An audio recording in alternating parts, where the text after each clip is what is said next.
Análisis más allá del titular. Con Pedro Pensini.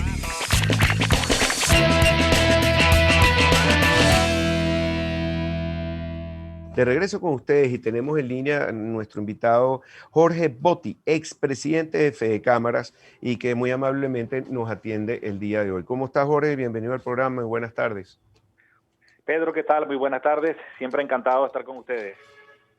Igualmente, bueno, y en una temporada, en un día bastante complicado para hacer escenarios, porque está todo como revuelto, ¿verdad? Pues sí, casualmente Tenemos, estaba pensando ahora, hoy he estado hoy de trabajo desde temprano en mi oficina poniendo cosas en marcha y casualmente en este instante estaba leyendo un reporte sobre los temas de las sanciones sobre el diésel. Y bueno, a eso se le suman las elecciones de mañana. Yo creo que es un día, sí, bastante complicado para hacer escenarios, pero precisamente para eso estamos, para conversar sobre las posibilidades de que pase una u otra cosa y dónde podría estar Venezuela en los próximos meses. excelente, sí. Fíjate, una de las noticias que me llama más la atención en estos días, antes de entrar con el tema político y todo lo demás, es esta nueva era de carros eléctricos que nos afecta a Venezuela enormemente, porque bueno, Ujú. nosotros somos de productores de combustibles fósiles y la semana pasada China ya dijo que para a partir del 2030 no quiere tener carros que se muevan con gasolina. No sé cómo lo van a hacer, porque generalmente la gasolina y el petróleo es mucho más barato que cualquier otro tipo de energía. Quería saber tu opinión, por favor. Pues mira, Pedro, es que yo creo que tenemos que entender que es que hay momentos en la vida de las naciones y en la historia de los pueblos. Yo creo que en este caso no se trata solo sobre Venezuela, que ya tiene además sus particulares problemas, en el que todo pareciera cruzarse, ¿no? Estamos en una era disruptiva, sin duda alguna.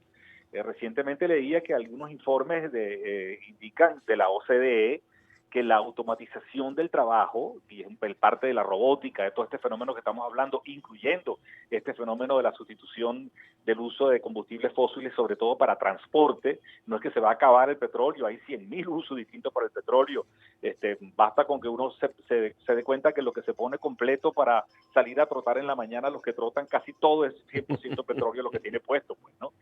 Pero el tema de no usar el petróleo o combustibles fósiles para el transporte va a ser uno de los impactos más grandes. Y te decía que este reporte de la OCDE habla de que algunas partes del mundo van a perder entre el 14 y el 30% de sus empleos. Es decir, el futuro del empleo es una cosa, del trabajo es una cosa que va a estar transversalmente en todo esto. Pero al mismo tiempo siento, Pedro, que para Venezuela, en el momento en que estamos, puede significar toda esta transformación que está viviendo el mundo, un momento para dar un salto gigantesco y conectarse con las últimas tendencias. Cuando se ha estado tan bajo, cuando tú tienes un potencial industrial que no se usa, que el 10%, 15% de nuestro estamento industrial está apenas en uso, el 80% paralizado, podemos tener por delante, desde el punto de vista de la reconstrucción del país, el pensar un país completamente nuevo. Es decir, donde no es la primera vez que esto sucede. Siempre recuerdo un ejemplo muy clásico, y disculpa que me alargue un poco esto, pero a veces los ejemplos son No, muy ilustrativos. perfecto. Los ejemplos son muy ilustrativos. Yo recuerdo de cuando uno de los empleos más populares del planeta, yo no lo recuerdo porque no vivía, por supuesto, que eran las famosas operadoras en las grandes centrales de distribución de llamadas. En algún momento se quedaron sin empleo millones de operadoras porque todo el mundo empezó a tener líneas directas y posteriormente, ya con el pasar de los años, ahora teléfonos celulares. Nadie puede detener el progreso por el hecho de que hayan perdido su empleo. Lo que hay es una transformación de la capacidad humana y eso implica sin duda alguna momentos digamos, de mucha presión social, posiblemente inclusive hasta conflictos, en algunos casos hasta conflictos bélicos, pero tú no puedes parar el desarrollo y esa es la verdad, ese es el escenario que tenemos por delante. Interesante lo que estás diciendo. Sí, nos tenemos que preparar para el futuro. No podemos quedarnos llorando. Pues, bueno, Venezuela cambió, como tú bien dices, de un país cafetero que vendía también cacao y también ron, aunque nunca aparece en los anales de la historia porque era como mal visto. Pero cambiamos a una era petrolera y después nos convertimos en casi potencia eléctrica. Éramos un país energético. Ahora vamos a tener que adaptarnos y estoy seguro que vamos a salir adelante. Pero ¿dónde ves tú los sectores donde pueda emerger más trabajo si es que se le da la oportunidad al venezolano? Tú sabes, Pedro, que eso a veces es difícil de aventurarse, Hay algunas cosas que son, digamos, más o menos claras. Me refiero a que generalmente al final termina siendo el propio Estado y la realidad la que indubitablemente te empuja hacia lo que va a ser tu nueva vocación como país. Tú puedes meterle mucho cerebro y sin duda alguna hay que hacerlo. Yo creo que Venezuela, por razones que ya conocemos, siempre va a ser va a tener un potencial turístico enorme, y eso puede generar gigantescas porciones de entradas de divisas que tienen otros países. Ahora no lo vemos porque estamos en medio de la pandemia, por eso va a terminar y la gente va a necesitar moverse, los chinos no tienen dónde ir en el mundo, en fin, esa es una de las áreas. Y la otra de las áreas que tenemos claramente es nuestra capacidad, digamos, en el área metalmecánica y plásticos. Eso sigue estando allí, hay una cantidad de materias primas. Nosotros sí vamos a poder seguir siendo, creo que por muchos años todavía, un país que tiene energía. No solamente me refiero a la energía, digamos, tradicional, sino inclusive otras alternativas de energía por nuestra ubicación geográfica, pero el petróleo va a seguir estando allí, tiene una ventana de oportunidad de por lo menos 20 o 30 años más. Y después está todo un área inexplorada. Yo creo que basta con que ordenemos nuestra economía, tengamos estabilidad política y dejemos fluir la capacidad y la creatividad humana. Por supuesto hay que conectarse. Una de las primeras cosas que yo haría, Pedro, por ejemplo, creo que sería crucial, es convertirnos en un país muy parecido a lo que hizo Lituania, que es como poner el país completo online, en línea, tener acceso directo a las nuevas tecnologías y una plataforma gigantesca de entrada, digamos, a Internet. Por montarnos en el tema 5G lo más pronto posible. Lo que tenemos es que dotar, digamos, de las herramientas necesarias para que el país busque su propia vocación. Y, por supuesto, el corolario, digamos, la piedra angular de todo esto no puede ser otra cosa que un compromiso de largo plazo, de 30 años como mínimo, de educación y de formación para el venezolano. Sí, mira, hay países que han salido adelante, pero con mano dura.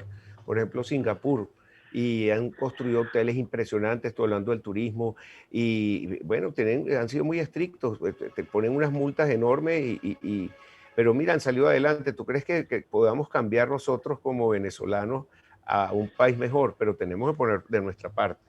Tú sabes que eso es un gran tema porque se habla mucho, uno con frecuencia escucha algunos voceros hablando de Singapur, de otros países, de Vietnam, inclusive está teniendo algunas transformaciones interesantes, del propio China, que está teniendo unas transformaciones extraordinarias. Estamos hablando de un país que casi que está quintuplicando a Estados Unidos y a Alemania y a Japón en número de patentes y diseños industriales registrados. Pero está el otro área, pues no, el otro gran tema es ¿es posible esto sin libertades políticas? Hace falta un gobierno como el de Surcorea o el Singapur, como el que menciona, que sea de mano dura, donde prácticamente nulas libertades. Yo no estoy tan seguro de eso, Pedro. Esos son pueblos que venían de otras tradiciones. Yo siento que el camino que tenemos que tomar es el de estabilidad y de grandes acuerdos sociales, de un pacto social para Venezuela que le dé piso con consensos básicos. Uno de los principalísimos consensos no es otro que el que los medios de producción tienen que estar en manos de la gente y no del Estado. Y siento que al final, digamos, lo que más deseamos es que tengamos plena democracia, libertades civiles y políticas para que sea ese el entorno en el cual podemos dedicarnos a construir una nueva vocación económica para Venezuela.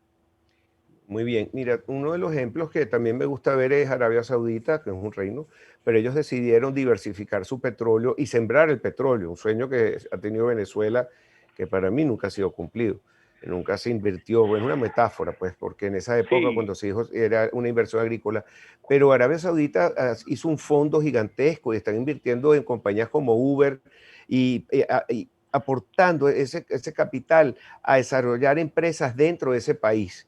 Eso sí sería un ejemplo que podríamos copiar. Yo sí creo, y por cierto, yo como tampoco dudo, creo que lo que se terminó en Venezuela fue el concepto de petroestado. Eso no significa que vamos a dejar de producir petróleo si cambian las cosas. Y yo siento que ese petróleo, más allá del tema de sembrarlo o no, que ha terminado siendo un cliché, lo que significa, y creo que va a ser importante ese ingreso para Venezuela en el futuro, que además no va a estar en manos muy probablemente del Estado, sino que entra al torrente de la economía venezolana, es que esa riqueza que nos sigue teniendo allí, que seguimos teniendo allí, igual que otras riquezas mineras, tenemos que invertirlas en creación de capacidades, básicamente. No es tanto en repartirla, sino en crear capacidades propiamente del venezolano. Hablaba de un gigantesco, de un revolucionario, digamos, proyecto de reeducación del país. Ahí eso se dice fácil, pero no solamente hace falta consenso político, hace falta ingresos, porque además tenemos que formar profesores y que además, como en los países del primer mundo, los profesores en los países del primer mundo, no en todos, Estados Unidos está teniendo problemas serios con eso, y por cierto, también allá hay problemas con el tema de la educación de cara al futuro, y otros países lo están superando. Los maestros tienen que ser los mejores remunerados y los mejores preparados de la sociedad.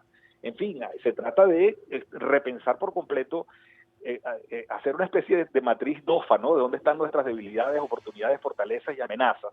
Y efectivamente sobre esa base como país montarnos en una visión de desarrollo distinta a la que traemos durante el último siglo, diría yo.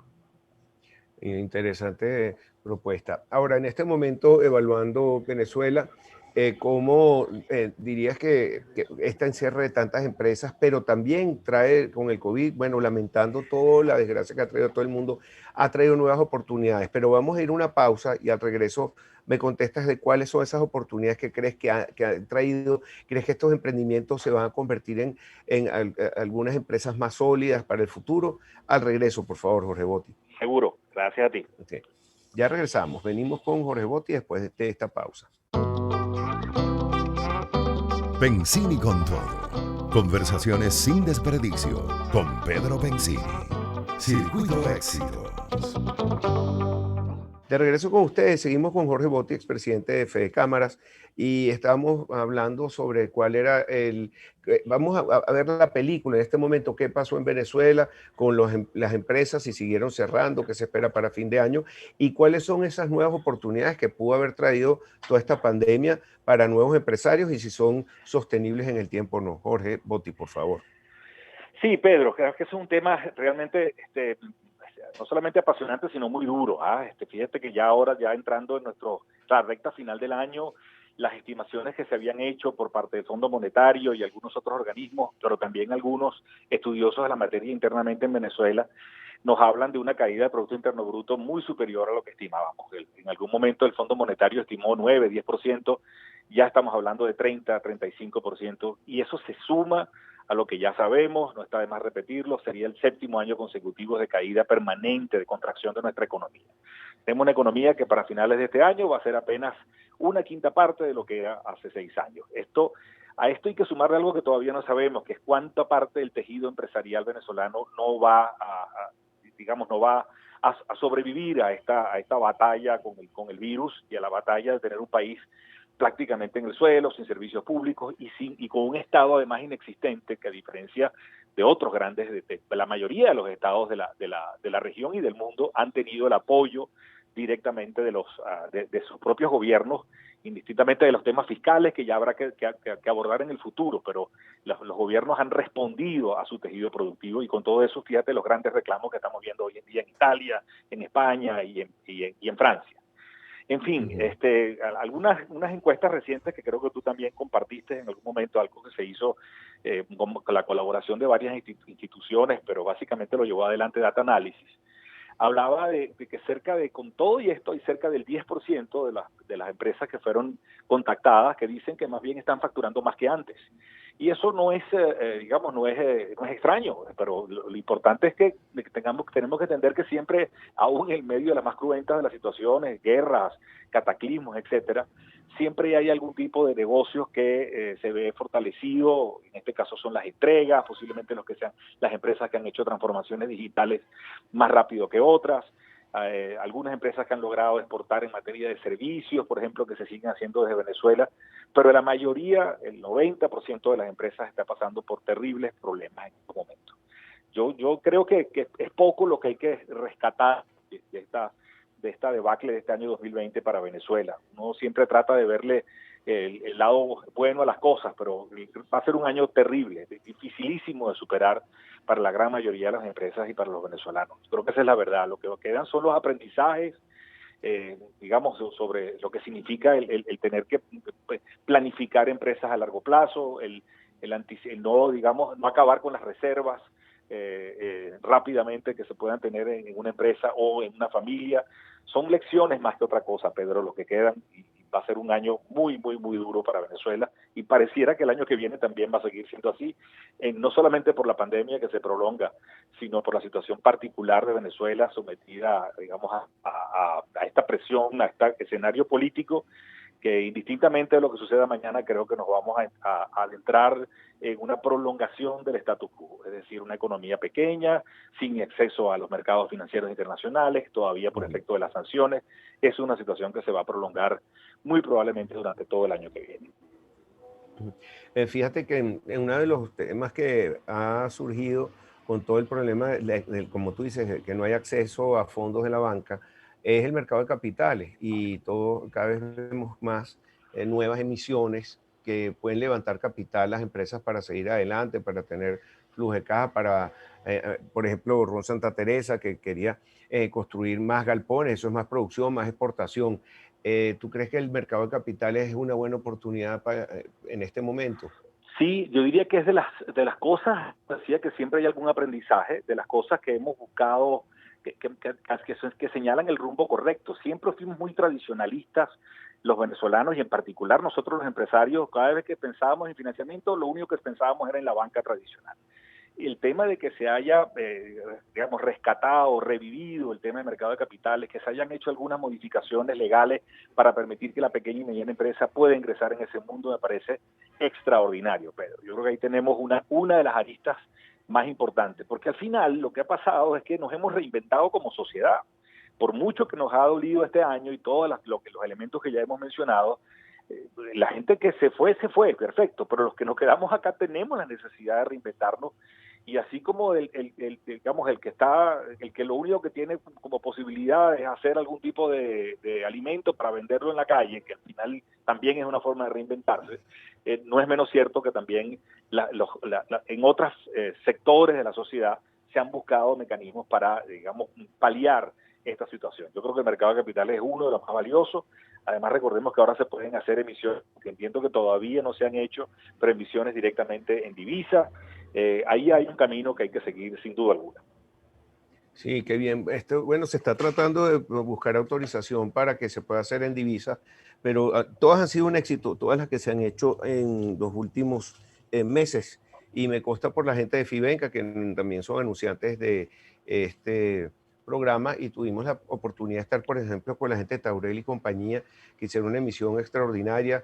Mi hija, que vive fuera, antes de que se cerraran la frontera, ella tuvo la oportunidad de compartir conmigo la emisión de Ron Santa Teresa. Está impresionada, bueno, cómo está surgiendo ese mercado aquí. Esto ayuda mucho al empresario venezolano, ¿no? Sí, yo de hecho tuve la oportunidad de escucharte, y a ti y a los buenos amigos de Taurel. Esos son ejemplos formidables. Claro, lo que estamos viendo es una economía pequeñita, pero que está allí y que además está sosteniendo al país, Pedro. Eso no me canso de repetirlo. Alguien hablaba hace poco de que queda más o menos 4,5 millones, 5 millones de venezolanos con capacidad de consumo. Por supuesto, eso no es muy poco con relación a lo que teníamos hace 5 o 6 años, pero es el equivalente a lo que consumen hoy en Panamá. O sea, no hay que descuidarse tampoco. Yo creo que si algún consejo puede darle a los empresarios, yo lo converso con mis socios casi que a diario, es que no tirar la toalla. O sea, hay un mercado, hay que atenderlo, hay posibilidades, y quien mejor esté preparado para digamos, una vuelta de rumbo, un cambio de rumbo, va a ser el que va a ser triunfador, sin duda alguna. Yo creo que ahí está el secreto del futuro en estos momentos, el no achicopalarse, creo yo. Hay que tratar de echar mano de todas estas herramientas que hemos mencionado. Okay. Bueno, ayer empezó ya la recta final de la competencia por las elecciones en los Estados Unidos entre estos dos candidatos. Han sido muy Así polémicos y bueno, todo un show, hasta venezolanos participando. Cuéntanos un poco cuál es tu opinión y cómo Sí, puede bueno, afectar que gane uno o el otro. Pedro, todo pareciera indicar que es que como dirían los americanos, es too close to call, pues no es demasiado cerrada esta elección, Muy bien, como para estar seguro sobre lo que pueda pasar mañana.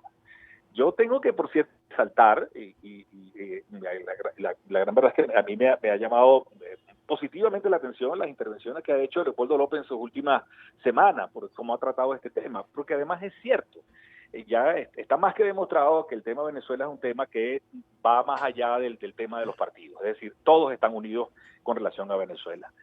Creo que el peor de los escenarios, Pedro, que nos puede tocar a partir de mañana, es que tengamos unos Estados Unidos que se desentiendan, entre comillas, de Venezuela por un tiempo, porque ya pasó la elección.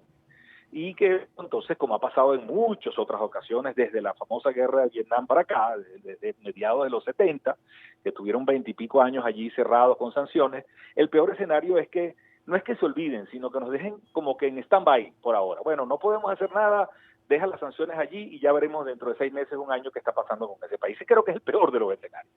Y yo creo que es porque, además, creo que lo importante es que tenemos que entender los venezolanos y sobre todo la clase política, la clase dirigente, que lo que no podemos permitir es que eso se quede así, que vaya a ese entorno que yo he estado llamando últimamente un entorno de guerra fría. Es decir, nos dejan aquí esperando. Porque eso sí sería terrible para Venezuela, implica lo que ya comenté, el prolongar el status quo como ya lo tenemos, y por más que vamos a estar dando vueltas y buscando soluciones con países aliados y cada quien tratando de buscar cómo sostenerse, ese no es el futuro que deseamos. Lo que creo que sí debe mañana, o a partir de que sepamos quién es el próximo presidente de los Estados Unidos, es que debe iniciarse digamos, una estrategia de comunicación con Washington directamente, que entienda de todas las aristas de lo que está viviendo Venezuela en estos momentos y cómo actúan las sanciones sobre Venezuela. Y yo creo que ahí está la clave. Todo pareciera indicar de que de resultar ganador Biden, ese camino se podría entender, entre comillas, más fácilmente. Algunos dirían que el camino se prolongaría, pero tendrían que, digamos, tomaríamos el camino de la que llaman los americanos el soft power, el poder blando, para tratar de llegar a una negociación. Y de resultar reelecto Trump, yo también creo que la política va a cambiar, no va a continuar siendo la misma, y Trump, como buen líder impredecible que es, no me extrañaría nada que en algún momento, hasta inclusive, ya lo ha hecho algunas señales, intente negociar directamente con el presidente Maduro. Excelente. Bueno, veremos qué pasa. Too close to tell, como dices tú. Así es. Así Creo que bueno, lo peor, yo insisto, lo peor es que no pase nada. Es decir, que como no se puede resolver, nos dejen guindados de la brocha por un largo tiempo mientras esto se resuelve solo. Es decir, deja de ser Venezuela lo más importante. No creo que así sea, pero tenemos que evitarlo, y para eso hace falta hacer el trabajo de lobby en Washington, y no solamente de los políticos. Creo que tienen que hacer lobby los actores sociales, empresariales, ONGs. Venezuela tiene que comunicarse, y no porque seamos súbditos, ni mucho menos, sino porque la realidad es que esas sanciones nos tienen de manos atadas. Entonces hay que hacer lo que hay que hacer para salir de esas sanciones. Y si eso implica un acuerdo político, entonces hay que empujar por un acuerdo político. está bien. Bueno, Jorge, seguimos hablando. Muchísimas gracias por tu intervención. Sé que tienes otro compromiso, pero gracias por atendernos rapidito. Así que estamos muy agradecidos. Muchísimas gracias. Siempre agradecido, Pedro, y a tu orden. Que estés muy bien. Gracias, excelente. Jorge Botti, expresidente de Fede Cámaras. Ya regresamos con más para ustedes.